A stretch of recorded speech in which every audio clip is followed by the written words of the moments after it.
Hey friends, welcome back to the Special Kind of Motherhood podcast, and welcome back to our series on planning out your 2024 garden in 30 minutes a week or less. Okay, so today I'm going to talk with you about some questions. Actually, it's 3 different questions that I want you to ask yourself before you dive headlong into planning out and getting ready for your 2024 garden. And the reason why I think these are so important is because if we don't take time to actually slow down and be intentional about what we're doing and why we're doing it, then we can end up wasting a lot of time or even doing things in a way that doesn't, a few months down the road, it doesn't really feel good to us or it doesn't work for us and for our family. And I want you to be able to avoid that. So let's go ahead and get started. Hi friend, do you dream of having a garden but you don't know where to start? Do you want to switch to more natural products but feel overwhelmed by all the options? Do you believe that a holistic lifestyle would help your special needs kiddo but you're daunted by all the information out there? Welcome to the Special Kind of Motherhood podcast, where you will learn how to work towards your dream for homesteading, gardening, and holistic living in small, simple steps that won't overwhelm you. Hi, I'm Ashley. I'm a wife, Jesus follower, and mom to some amazing kids. As some of my kids began experiencing health struggles and developmental delays, I decided it was time to switch to a holistic lifestyle. I quickly became stressed out and burnt out, feeling like I needed to change everything at once. I finally realized that I had to start making one small change at a time, then build from there. I learned to walk this holistic journey in a way that works for me and my family, without stress or overwhelm or constantly feeling like I wasn't doing enough. If you're ready to hear from another mama who understands what it's like to have no time and who can help you make changes towards better health for your family in a way that works for your specific life, then this is the podcast for you. Pop in your earbuds, reheat your coffee for the 3rd time, and let's do this. Are you so excited about starting your garden this year? Maybe it's your first time, maybe it's your second time, maybe you're a pro at this, but you are feeling maybe a little bit confused, or you're just looking for community to share in the excitement of gardening with you. Well, head over to our free Facebook community where you're going to find a lot of like-minded people who are going to love to share with you about gardening and all of the things having to do with natural living and homesteading and all of that stuff. You can find our community at bit.ly, that's bit.ly/motherhood community. I cannot wait to see you there. So I just want to share with you a little bit of my own personal experience whenever it comes to gardening, and really kind of some of my failures and things that I have looked back over the years of gardening and realized that I wish I had done differently and that I intend to do differently moving forward. And that is really just taking the time to actually slow down and be intentional. I'm very much like a gung-ho person. Like I've said before, I'm all in whenever I want to do something. I get excited and I just want to start doing it. I'm not afraid of failing. I'm like, hey, let's just give it a try. And if it doesn't work, I'll figure out how to do it the next time. And that's a good thing in some ways. But at the same time, what I wish I would have done would have been to actually slow down and be intentional about planning out some of this stuff and really deciding, okay, is this actually what is going to work for my family? You know, I'm very excited about planting tons and tons of varieties of plants, but do I actually have the time, several months down the road to keep up with all of this? And I have had times where honestly, I've just gotten in over my head, or maybe I didn't have all of the tools that I needed ahead of time.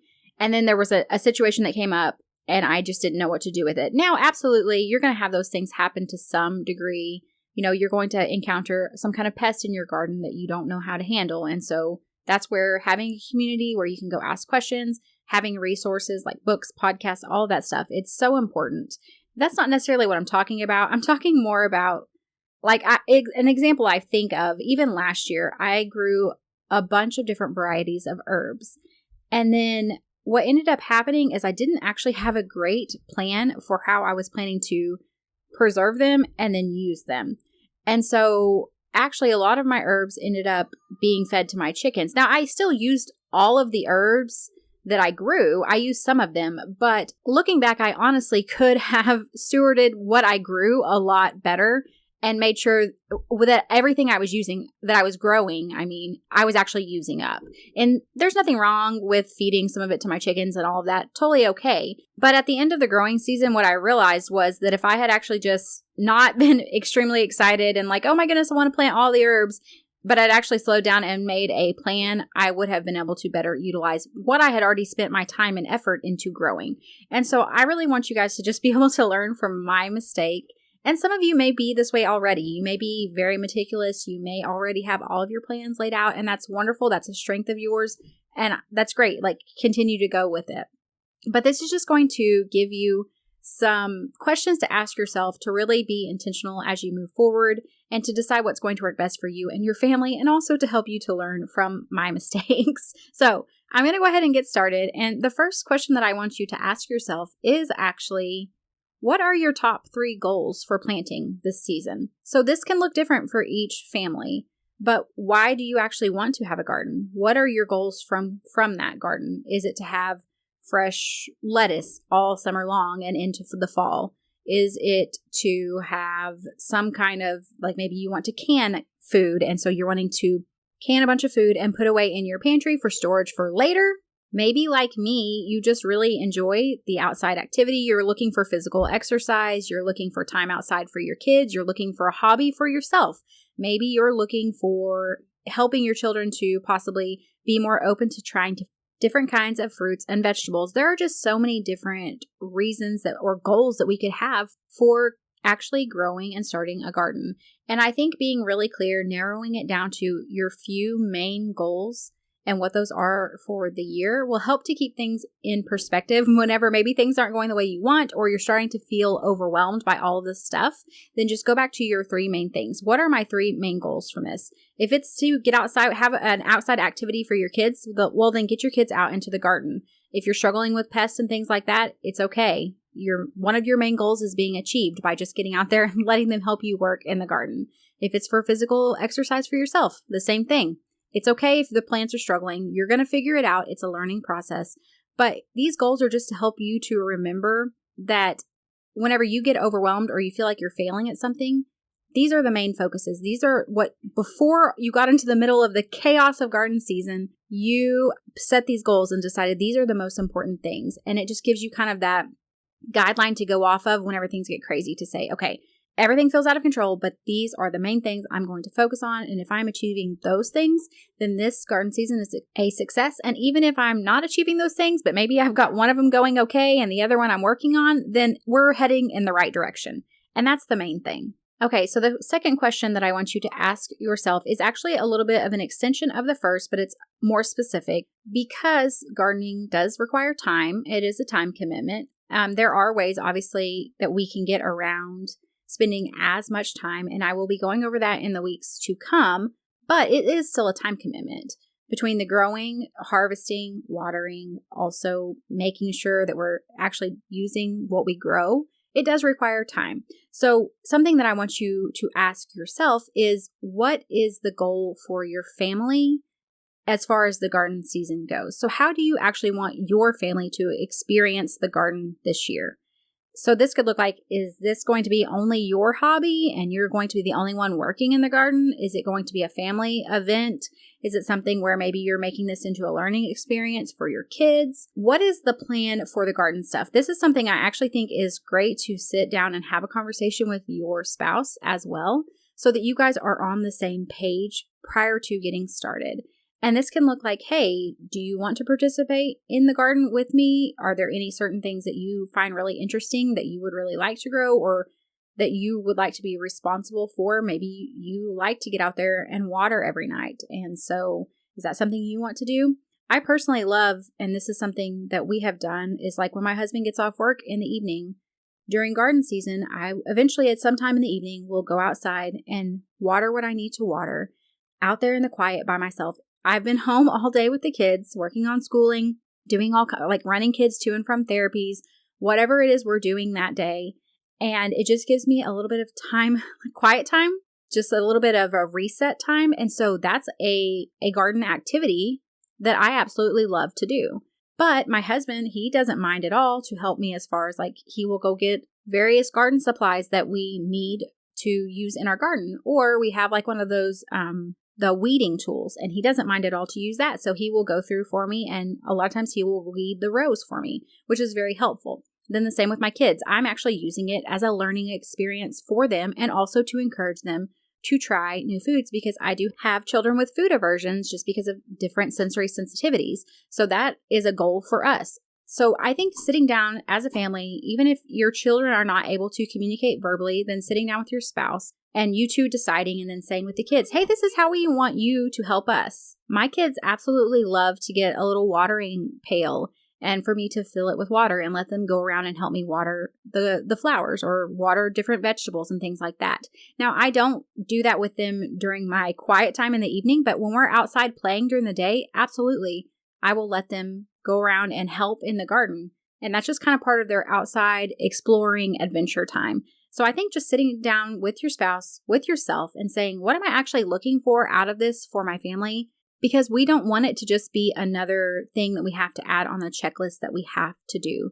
We want this to be a joyful experience, and we want it to be something that is rewarding and beneficial for your family. So deciding ahead of time that this is kind of what we want it to look like, and knowing that that might change as you get into things, and maybe you realize, hey, I actually really like doing this, or my spouse doesn't want to do that, or my kids love helping with this. It's absolutely going to change, and it's something you want to be fluid, but I think just having a goal going into it and saying, these are the things that I want to involve my family in, or maybe this is just going to be my downtime, it's my quiet time, and it's going to be my time away. That works too. It's whatever works for you and your family, but just having those conversations and talking it through, I think can be so beneficial and really help you to actually be more successful when the garden season comes. Okay, and so number 3 actually has to do with the story I shared with you earlier about my own gardening mistake and realizing something that I needed to change going forward. And this is actually something I'm doing this year because I have done it to some degree, but definitely not as much as I have needed to, and definitely not when I got excited about trying new varieties and then I just didn't plan things out well, honestly. So the third question I want you to ask yourself is, how do you actually plan to use what you are growing? So what's your goal for these different things that you're going to grow? Are you going to eat them fresh? Are you going to freeze them? Are you going to can them? Do you want to dehydrate them? What is the plan for 1, preserving them, and 2, actually eating them? So a lot of these are obviously preservation methods, and they're great. And I think having a variety of preservation methods is really nice. Some, such as dehydrating and freezing, don't require as much time or energy. And so that can be a great option. But some things are better off either canned or frozen or maybe dehydrated. It's going to look different for each type of produce that you are growing. So really deciding ahead of time, okay, I'm going to grow this because I really like it. And these are the different ways that I am planning to actually preserve it or to eat it. Eating it fresh is always great. But if you have a bumper crop of it and you have extra, then what are you going to do with it? You could also just bless family and friends with extras that you have. And that's an amazing thing to do as well. So just deciding ahead of time, this is what I'm actually going to do with these things. And again, all of this is fluid. It doesn't have to be rigid. Maybe you set out with one thing in mind, but then you learn about a new method or you see something that you really want to try, and that's totally okay. It's just kind of getting a game plan in mind before you get started, because things do get busy and they get crazy whenever you have a bunch of stuff, a bunch of harvest coming in and you're trying to figure out what to do with it.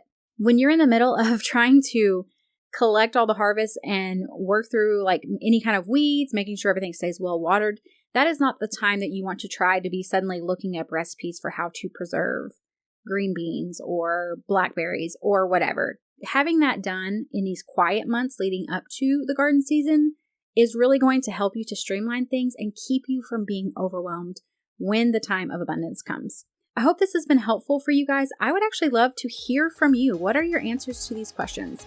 Head over to our free Facebook community and share with us there. I hope you guys have a wonderful week, and I will see you back next time. Hey Mama, I hope you enjoyed today's episode. If so, would you take 30 seconds to share this with a friend who is wanting to live more holistically without the overwhelm? Also, don't forget to head over to Apple Podcasts to leave me a review. It blesses and encourages me to know that this show is helping you. All right, friends, it's time for me to go work in the garden and make some homemade bone broth. I will see you back next week.